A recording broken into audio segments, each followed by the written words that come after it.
পোলাটা কই গেল? সকাল থেকে দেখতাছি না পোলাডারে। কিস্তিতে থেকে উঠাইয়া হুন্ডা কিনা দিছি। কই গেল গা? সকাল থেকে দেখতাছি না পোলাটা। কই গেল? পাইতাছি না। বাবা, তোমরা আমার ছাত্ররে দেখছো? বাবা, এই সকালে বাসা থেকে বেরোইছে, দুপুরে এখনো খাইতেও আহে নাইকা। আমি অনেক বড় একটা টেনশনে আছি।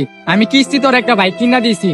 এই বাইকটা পাইয়া ওই টোটো কোম্পানির মতো খালি ঘুরতেই থাকে, বাদাইমার মতো। আইজো গরমে করে গরমে বাসা হোক, ওর চিন্তা জিতে আমি শেষ। কিরে মামা, নতুন গাড়ি তো কিনলাম।